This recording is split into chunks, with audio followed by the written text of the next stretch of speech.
Hi, GH peeps. Welcome back to my channel where we talk all things General Hospital. Today's late night review is for Tuesday, folks. It is Taco Tuesday and Taweri had her some tacos. You know what I'm saying?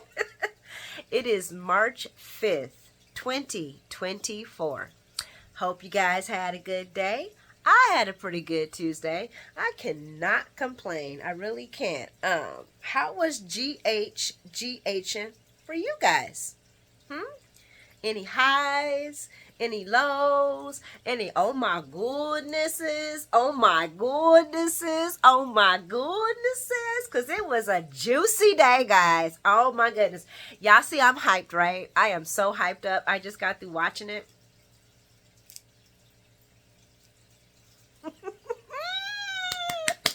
Yes, they bringing the juice, honey. The new writers are coming in hot and heavy, and I see multiple storylines. I just see storylines just everywhere. But anyway, I'm gonna talk about it more. But as usual, please leave your highlights and your comments and your thought processes and your plot twists and all that in the comment section. I love hearing your guys' ideas about what's going on with the show. Love the interaction.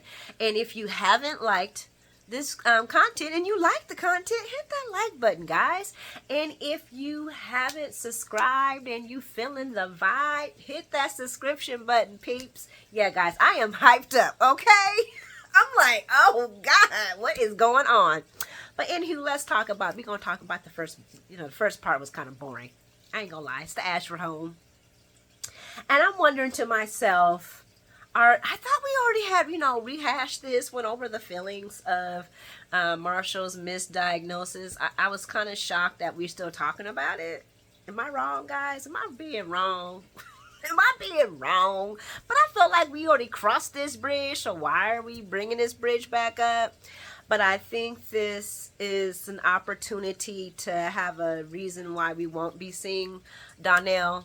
And I think, can't remember Marshall's real name, or Curtis and Marshall for a while, because they're going to be off screen looking to find the doctor, and that means we're going to get another two people possibly, or another person to come in meanwhile. So who knows, the plot's about to get crazier, because it don't look like Jason's going to be the one who owns Windermere. We don't know that yet, but okay, you know what, I'm sorry, guys. So we at the Ashford home, and we got Curtis, Aunt Stella, and Hat Daddy, and we discussing Marshall's misdiagnosis for the schizophrenia, and he's been off his meds for a year, and he hasn't had any symptoms or outbreaks, and Curtis is like, why, Dad, why ain't you said nothing? You've been knowing this all this time, and you ain't said nothing. And he's like, well, I feel like I ain't free yet. He still feels like, he had to leave his family. He feels so foolish for leaving his wife and his kids for all this. And he never said anything. He just listened. And that brings me back, because this story does have some things you could talk about. Everything does. And it is true, in that generation and up to this generation, people never questioned the doctors. They always took what the doctor said and verbatim, and that was it. So if they said something like that to you, you just went with it because you trust the person in the white jacket with the stethoscope. You trust this person. So there was not really like second opinions when there should have been second opinions. I always say, get a second, a third, a fourth, a fifth if you have to. If you're not trusting what they're saying to you, get that a second, a third, a fourth opinion. Believe me, it can save your life. But getting back to it. But yeah, so he doesn't, and he's still bothered by the fact that he doesn't know what really happened to him. And I'm bothered by the fact too, like, yeah, what did happen to you, bro? Because when you came into the show, you was beating people up. I mean, like, you know what I'm saying? Homeboy was like dang near the hospital after a beat down from Hat Daddy. So really, what's going on? You know what I'm saying? What else is there going on? Do you have anger outbursts? I mean, like, there's something that's going on. This man showed some violence when he got, when he came back into town. But moving along, he's still bothered by the fact that he really doesn't know. So Aunt Stella has been doing some working and digging and looking, and she's actually found the signature to the doctor that said that Hat Daddy was schizophrenic. And he's like, nah, I don't want to go there. I ain't trying to go back to that no more. I told y'all I was moving forward and I have to let go of all that. And the only way I can do is by letting go and moving forward. And Curtis is like, look, Dad, hey, wait a second. I can do this. Let me use what I knowledge. Let me use my knowledge, my tools of the trade to help you. It's something me and you can do together. Let me do this for you. And I feel like since, Portia already kind of whipped Curtis's wings off when she said that he can't, go play with the FBI's and them to find out about the shooting and everything, that this is at least something safe. At least that's what they're thinking. It's going to be safe. But anytime you tell somebody they're schizophrenic and you just playing with their heads, something ain't right. I'm pretty sure they're going to spin it some way.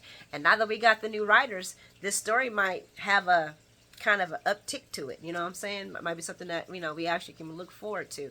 And I can only imagine that they're going to be showing like maybe blips of them going places and doing things like that. Not really. I don't know. They might show the dialogue. It's a different set. Who knows? Or they could just be taking them off set to so they can bring somebody in, like Alcazar. He's taking over Cassadine Island. Okay, guys, back to the Ashfords. I'm sorry.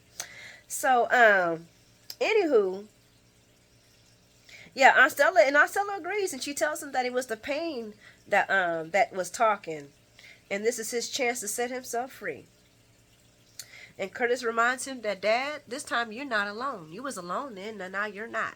So it looks like Curtis and Hat Daddy are going to go out and, find his doctor down, track this doctor down and find out what's really going on. And then maybe Marshall can get some closure to himself. And maybe he can find out what was the situation, which we'll find out. Maybe ain't nothing wrong with it. Maybe just Hat Daddy got them hands. You know what I'm saying? 1, 2, 1, 2, baby. We're going to go into General Hospital Chapel, where we got Laura, and she walks in to see Cyrus, and she thinks he's praying. No, he's just a thinking. And they discuss Ace, and they waiting on the test results from the little guy. Right now, he's with G-Pa Kevin.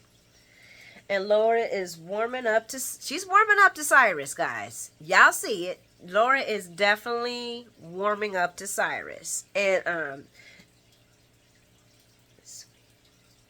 why did I say he's sweet? Laura is warming up to Cyrus. Whatever. So Cyrus says, because she calls him sweet. That he has a sweet side to him. That's why I wrote he's sweet. And Cyrus says it stings a little that she should be surprised, but she is justified in feeling the way she is. I like the fact that he's not talking all Bible talky now. He's actually talking to her now. He's talking to her and not using the scripture text, because that was becoming very annoying, especially since he just blaspheming the word. He's blaspheming. That man is not changed. I remember that vision he had in hell. That was not a change, Cyrus. That was I'm going to be a better manipulator. But anyway, this is one thing that stuck out, and I had to write it down. There is nothing I wouldn't do for the people I love, and there is no limit to what I would do to the people that hurt them. Because Laura's like, I thought we was getting along. She gave him a look like, where did that come from? I ain't no saint, Laura, but I'm trying to change, and that's genuine.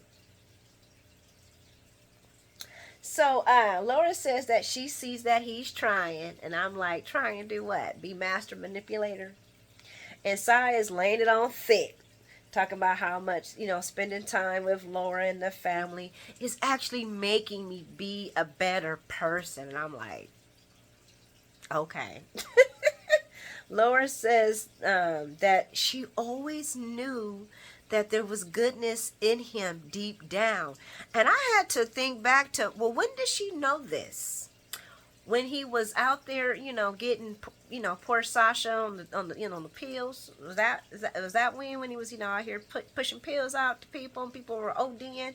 Was that when she felt that he was a good person, or when she or I guess he feels like he was helping her son when they had him dosed up in the hospital bed, having Ava thinking he was dead. I guess that's when she was thinking he was a good person, or when he blackmailed Austin to help him get out of jail. Is that when she thinks he was, a good person? I'm going to get off of that. Y'all let me know in the comments what y'all think, but I'm just trying to remember when she seen the goodness in him. Oh, when he stumped out Drew, was that must have been where the goodness was seeping through his pores, because we can't stand Drew. But I didn't want Drew to get beat up like that. Guys, y'all gonna get mad at me. Let me move around. So oh, I'm not done with this one yet. So so it's like, okay, Lawrence, yeah, says it, and it's not enough. Oh, but words are not enough. Not even if you're using the good book's words. And he was like, well, what do you want me to do? What do I need to do? And she was like, I can't tell you how to be good. I can't tell you how to do that. But I can acknowledge that I see that you're doing something. And I can thank you for being there with me and little Ace. And, where was I at? They discuss Ace and Heather. And he's telling her that she needs to keep Ace away from Heather, which I agree. Because Heather has got 50 million screws loose. And Laura says, well, she's going back to Penville. Or so we hope. Meanwhile, this is where it turns up, guys. Heather plays the guard, talking about she's in pain, she's hurting. The nurse put the water away over there. You're going to let my poor self suffer. He goes to help her with the water. She with the handcuffs, talking about, whew, I need to get back in the yard some more. I'm getting stiff. Heather, a hot mess. And when she about to walk outside, and what happens? Guys, Cyrus' plan is working. Because we got unknown nurse talking to Amy, talking about, I like Cyrus. He really is truthful. And what did she say? Thinks Cy's show is really inspiring. And Nurse Amy like, huh, what? What? No, girl, he a psycho. He got history here. No. He's all bad news. I'm surprised lightning ain't struck in the house chapel, in the church chapel. And I'm like, I'm surprised lightning ain't struck you, Nurse Amy. With all the gossiping you be doing. Girl, I'm always keeping something going. But at least she kind of conjectured that girl back. But just think, guys, if this one nurse who don't really know Cyrus' background, or history in Port Charles, is already falling for him and that he's truly inspiring, I could only imagine how many followers he gonna get. And he might be the one buying Spoon Island, so him and his convicts can go up there and have a place to stay. He gonna have a commune. Oh my gosh, I can see it. He gonna turn Spoon Island into a commune. And we need to get a cast of 9 back over there as soon as freaking possible. New writers, can you do that? Can you make it ASAP, please? Moving along, Heather confronts Cyrus with a cleaver, or a saw. And guys, if that's that looks like a surgical steel surgeon's tool. That thing can cut like butter, like deli thin. It slices through bone. So Cyrus has all reasons to be nervous. Hell, I was nervous for him. And she was just swinging that thing. I was like, oh, dear God. And remember, Heather makes the right hook. Because she was the hook killer. So Heather confronts Cy with the meat cleaver or saw. And she's going to unalive him for not helping Esme. And her question to him is, why an old lying bankrupt weasel get to go on living, but my sweet Angelica Esme has to swim with the fishes? And I had to think to myself, only Heather would make Esme sound halfway decent, because I could give 2 flying finger funks. Besides, the girl ain't dead, Heather. You might be on your way to heaven, or hell or wherever you gonna go. But Esme ain't dead. She's coming back. They ain't found her body. She's still lurking around somewhere. And she wants him to admit to what he did. And Cy tries to tell her that he tried to stop it from getting worse. She's like, I know what you're trying to do, and it was worse anyway. Because Heather ain't hearing it. Her baby died alone, fighting the current. And she's going to avenge her and take Ace. And I was like, hold up, what? Okay, now I was okay. You know, you're going to take Uncle Cy out. You know, it's kind of short. I was really looking forward to seeing his craziness explode. But, you know, it is what it is. But wait a minute, you taking baby Ace. That makes me wonder. Did Laura clunk her in the head because of Cyrus? Or did Laura clunk her in the head because of Ace? Inquiring minds want to know. Y'all give me y'all opinion on that. 'Cause I don't know. But anyway, Laura comes in there and puts a stop to all that with a knock on the head. Psh, glass shatters. She's down. And guys, when Heather said, well, you didn't have to hit me in the back of the head. What is it? No, she says, you were being a little extreme for hitting me over the head. You could have killed me. I was like, that's your response? That's your response. She even calls her Laura Weber because, you know, she was married to Scotty. And she says, no, I'm not Weber anymore.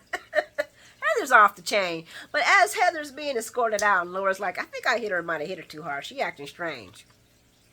Cyrus is like, she all right. She just trying to escape again. Heather collapses on the ground and says she can't breathe. Now, this would be, we don't have Heather on a lot. I'm not going to lie. We don't. I don't want to see Heather gone, though. We can always bring Heather back because she's just the right amount of insanity that we could always use. So, but if Heather's being, you know, she might be gone for a while. This might be another opportunity for them to bring somebody else. I don't even know who. I don't even know what. But all these people are jumping ship. Makes me wonder. Okay, guys, we gotta move along. Oh yeah, Heather said she can't breathe. That was going on with her, and Cyrus is looking crazy. We in Joss's car, and Dex is doing like 120 or something. And Jocelyn's like, we gonna get a speeding ticket and we ain't going nowhere. We gonna be going to jail. Okay? And Dex is like, I'm just trying to get there as soon as possible. And okay, guys, what Joss, this girl still don't know her place. And I say that with all love, but she don't know her place. I'm a kind of brick. Quick, so I can, you know, he can tell me where Sonny's at. Dex look at her like, and you think he would tell you? Well, it ain't gonna hurt. I'm like, you gonna keep finding out that you're not that girl no more. You probably never were, but you're definitely not now. And it's so funny how she wants to activate all these connections. Ugh, she just reminds me of little Jacksina. But anyway, she calls Brick and he busy. Like she got pulled. So they headed to the waterfront because they hear the police call and there's some shots fired. And, oh, it must be Sonny. It must be the mob connection. Let's go. So they're headed there, which in a way turns out to be okay. Helps out somebody. Helps out my man, Dante. Guys. Okay, so Jason calls in for the paramedics because he's at Pair 51. 2 shots to the chest. Jason does a field dressing to control and apply pressure to stop the bleeding. He does it from the back. He backs his jacket off and makes sure he's got pressure from the back and the front to control the bleeding. And Jason keeps telling Dante he can make it. And then he hears the 911 officer and he tells them once again to hurry up and get here. He might make it if you get here on time.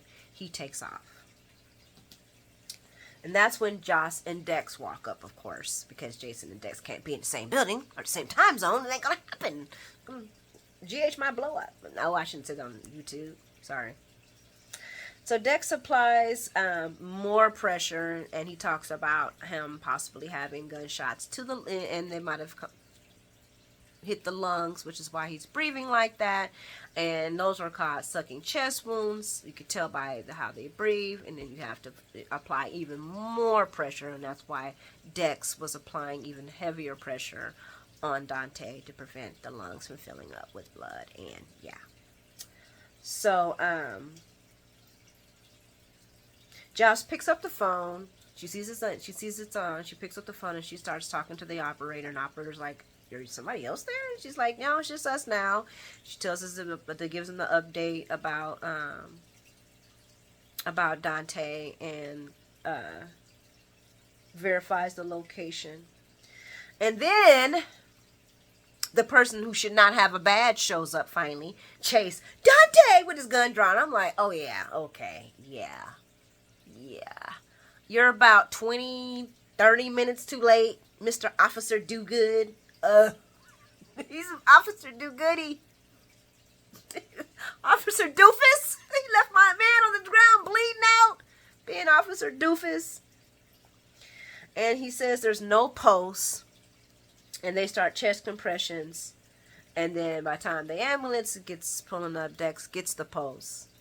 And they tell Chase that they found him like that, feet elevated, pressure bandage, and 911 had already been called because Chase is like, you saved his life. You said, did you do all of that? And they were like, no, we found him this way. And I know they kept saying that during the time it was happening. He was found this way. We found him this way. I wonder who would do this and just leave somebody who was trying to save his life. And I remember, I think it was Soap Dirt, like I said, I think I said yesterday too, that she had, Belinda, I think her name is, had said that Dante, she had heard in the rumor mill that Dante was going to get shot.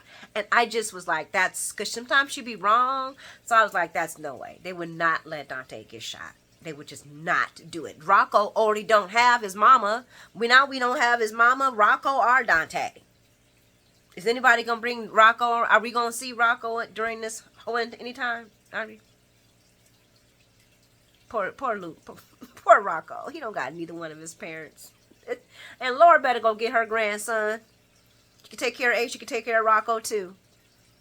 But anyway, I'm guessing Dante is also leaving. You know, not leaving. He'll be just, doing bed shots. But he won't be like, there won't be a lot of screenshots of him in the bed and all that stuff. So they can bring somebody else into the picture. We're gonna have a lot of. Hopefully, we're going to see some new faces and some old faces. Who knows? So I hope I hope they make it interesting. But I am hurt to see my Dante hurt, honey. And when they said he was not having no pulse, I was like, then the highlights talking about portion of my sheet, he might be too weak to. Anyway, we're gonna run on over to the Quartermains because I think this story was to show the ladies' force and the love that these two women have for Mr. Dante, and that's Sam and Olivia. And Olivia was almost stomachal during this conversation because sometimes she'd be doing too much.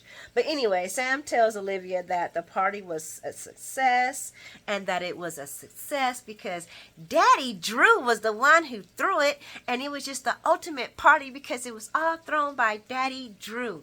And a lot of people could be like, oh, she's just saying that because, Drew's a deadbeat and stuff like that. Your kid can have a deadbeat parent. Let that parent buy that kid one thing, and that parent is like a god to them. So if that deadbeat parent then does a whole entire birthday party and then reads their favorite book until they pass out, oh, he's bigger than anybody. He's like unbreakable. He's like bigger than Superman. He's like the ish of all things. So it was kind of funny when they said that, because I said I can relate to that. I can relate to that. All parents have seen that happen. That one parent and I'll never do anything. Let me not say that. I'm lucky not to have to deal with that too much, but I'm saying I've seen it, okay? Because I don't want anybody thinking, I'm trying to say that. No, I'm not saying that. I'm just saying I've seen it. The kids always do that. The other parent that don't do too much, they do one thing and they're the greatest person in the world. But Scout is happy. She had the best party ever, and her daddy threw it. And now he's reading her a book, and they both are passed out. And Olivia brings up that that was also Dante's favorite book in the past, and that he had brought home Mr. Pirelli's prize roses, that he was that kind of son, that he brought his mom home roses. And I had to think, oh, my son, he would do that. He would pick people's roses. He picked my auntie's flowers. She was so mad. And I loved it. I don't even care because I don't even like pink roses, but the fact that my baby wanted to give me something beautiful was touching. So I can understand that. And they're so glad that they got each other. And Olivia's so glad that Sam's got Dante, and Dante's got Sam, and Olivia and Sam is happy that she got a man too. And they discuss co-parenting because the Drew conversation comes up, and Liv agrees that it's not always easy, and she brings up her working with Ned. And I had to think about it. I was like, yeah, because I guess she didn't co-parent with Julian or Sonny. Yeah, so Ned would have been the only person that she would have had that co-parenting. When she was pregnant, Julian was very, very much there. He was annoying to her, but I guess you could co-parent the baby in the belly. But moving along, they discussed the changes that Drew had since he's been gone from Pentonville.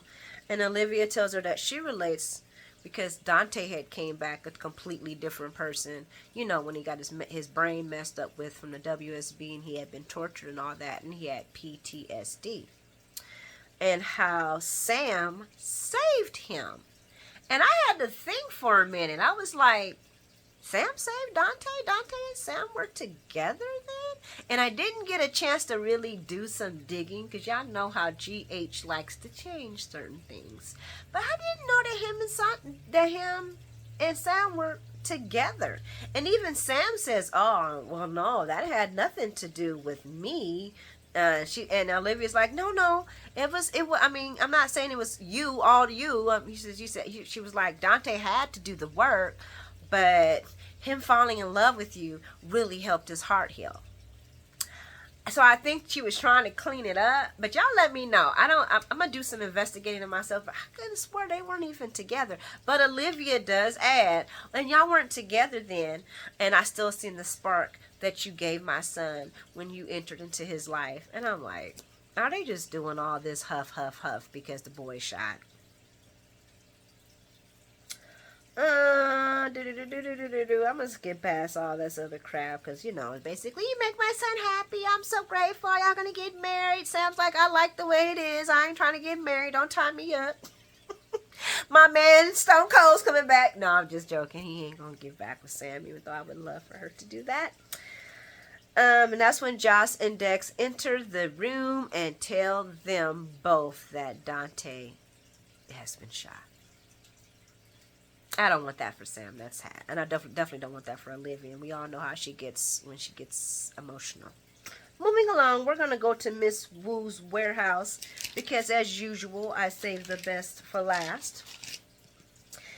And Anna is still trying to get information from Sonny. And Sonny's just tired and wants to go home. He wants some coffee or some tea.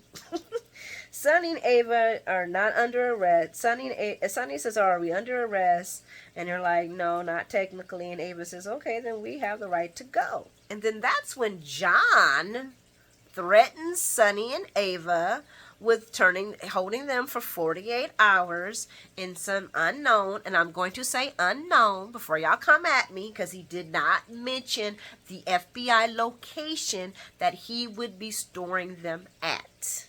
Because they have different locations. They don't have to store them where they're at. We can send them anywhere just to be a dick. Because, you know, John's kind of a dick. I hope. They saying everybody's saying that him and Anna are going to get together. I hope not, because he's kind of a dick. But anyway, but he's on contract, so we'll see.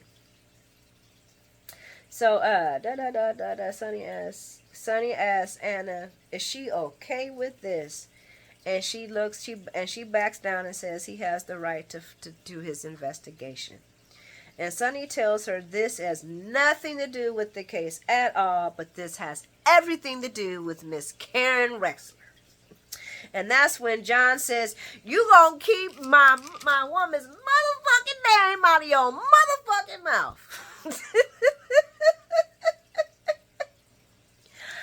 Sonny disagrees and starts calling him Jagger. And y'all notice how he emphasized Jagger. And when Ava asks Sonny why does he keep calling him Jagger, because she goes, why do you keep calling him Jagger? Sonny tells her that he was tired of being an ordinary person and he wanted to be cool, so he changed his name to Jagger. And Jagger used to date Karen. And that's when John says, I think that's when he says it, keep my motherfucking name on your motherfucking mouth. And John loses his cool. And he takes off his jacket. And I'm like, Anna, and Anna's like, oh God, we have a problem. And I honestly do not think that John should be representing Sonny. He is angry, and he cannot really protect somebody with all those emotional conflicts in his mind. He cannot make good judgments when it comes to, I honestly, at first I was like, okay, Sonny, you know, he's a jerk, but he's doing his job. I wouldn't trust him either. I wouldn't trust him. Why would I trust somebody who hates me that much to actually protect me? Why? That man got verbal and hostile, and he keeps saying, I'm going to do my job. I hope they don't get Anna with this unemotionally unfit man, because he's emotionally unfit, and he should not be the lead investigator on this case. And if this is real stuff, he and Dante would have had to been removed, but then probably Anna too, but him most definitely, because he's not emotionally equipped to handle this case. He keeps losing his damn cool. And Sonny's like, point proven, when he starts screaming at him and taking off his jacket. And then they discuss the Karen. The narrator is John. I'm not going to get into the Karen Rexler detail. I'm just not. It was pretty sordid. I was watching it. If you guys want to check it out, I think I have some of the links in my saved videos. I think I should have the Karen story in there. I don't know. I might not. I don't know. But I should. I don't know. But if you did, you can look it up. I'm not going to get into details. It was pretty graphic. It was pretty graphic when they talked about it. But I will talk about the fact that Sonny admits that he was wrong for what happened, and if he could go back, he would do things so much more differently. But then he tells his side of some of the things that happened, and how Karen and Sonny both shared abuse as little kids. And Sonny gets to the point where he's talking, Anna gets kind of teary-eyed, and Sonny's voice starts to shake. I was like, okay. And tells him there's a lot that John doesn't know about Karen, and that's why you're mad. And you know what? I had to agree with Sonny on that one right there, because him and Karen did share a lot, and he did talk to her about his abuse, and it was pretty graphic. His stepfather was very abusive. So him and Karen, and like I said, Sonny's not admitting to the fact that he was right. He knows he was wrong. He's talked about this quite a bit during his getting better and becoming a better person. That was that story right there. But he says that's the real reason why you hate me, Jagger. John calls Sonny the Pied Piper from hell, and he's a child exploiter. And he exploited Stone and Karen. And they argue about Stone. And John brings up that Stone redeemed Sonny. And how Robin made him a good guy. And that was the real reason why Anna liked Sonny. Because when Robin was losing Stone, Sonny was there and Anna wasn't. And Anna's like, okay, you done went too far, bro. And I was like, he didn't went too far a long time ago. Like when he took off his jacket and started huffing and puffing. He didn't went too far. When he involved himself in this case and he had angst, hatred towards the person he was supposed to be protecting, he went too far. I think he should be removed. And I agree with Ava. And I love this Ava and Sonny thing. Guys, I never thought in a million years I could say that I like watching Ava and Sonny together, but I like it. I I like it a lot, actually. Okay, I mean, like it. Like I can't wait to see what's gonna happen with those two. Okay. Anna asked him, is he finished? And because now she's close to tears, and John tells Anna that he is here for a job and not to take Sonny down, and that's Anna's job, and I look forward to seeing you do it. And I said, I look forward, John, for seeing you go back to where the hell you came from, because we don't need these problems. Okay, bro? And then Anna tells him, if I see anyone, Sonny or anyone doing something wrong, I'm going to convict them. So you don't have to tell me, bro, how to do my job. And I'm like, ooh, I hope they don't get Anna with this prick. He's all bent up backwards. And then Ava tells Anna, after John leaves, because he says he gets a call or something, Ava tells Anna that John cannot be objective and he should not be in the case.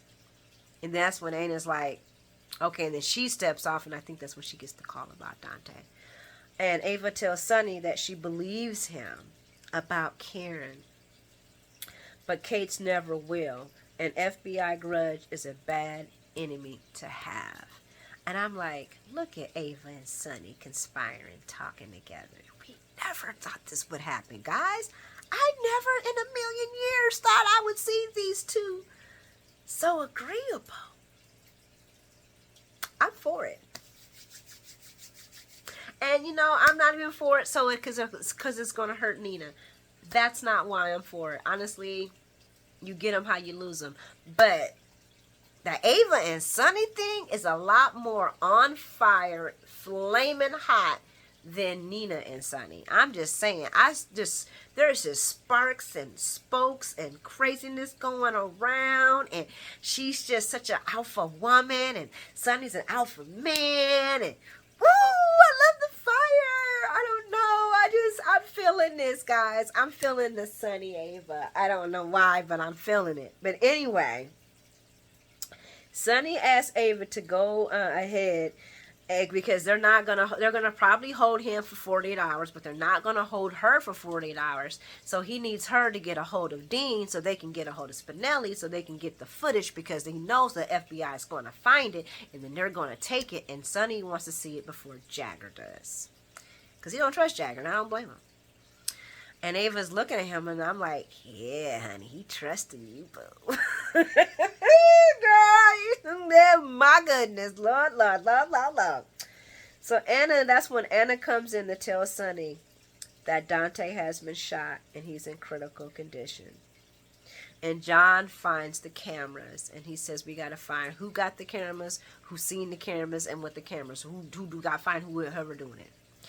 And Jason also has been shot, and he sees the bullet, and I'm guessing this is who the surprise visitor to Liz, because they said in the sneak peeks, one of the little shows I'll be watching, that Liz is going to get a surprise guest that's going to be seeking her help. So now we know it's Jason. I kind of figured it was Jason, but now I understand why Jason's coming to her, and I kind of figured that if he got shot, Liz was going to be definitely the person that he's going to go to. And you know she going to have her boo back, baby. Come on. Liz going to be so happy to see him. She's like, Jake, come here and help me with your daddy. I'm just joking. But yeah, so Jason's back. My boo's is shot. He's shot though, but he going to be fine. But we don't know about Dante. We're going to have to put Dante in prayer. Hope he come back. I'm kind of sad about that, guys. But I'm going to wrap this video up because I've been talking and yammering long enough. Thank you all for coming to hang out with me on the couch. Welcome new subscribers. How y'all doing?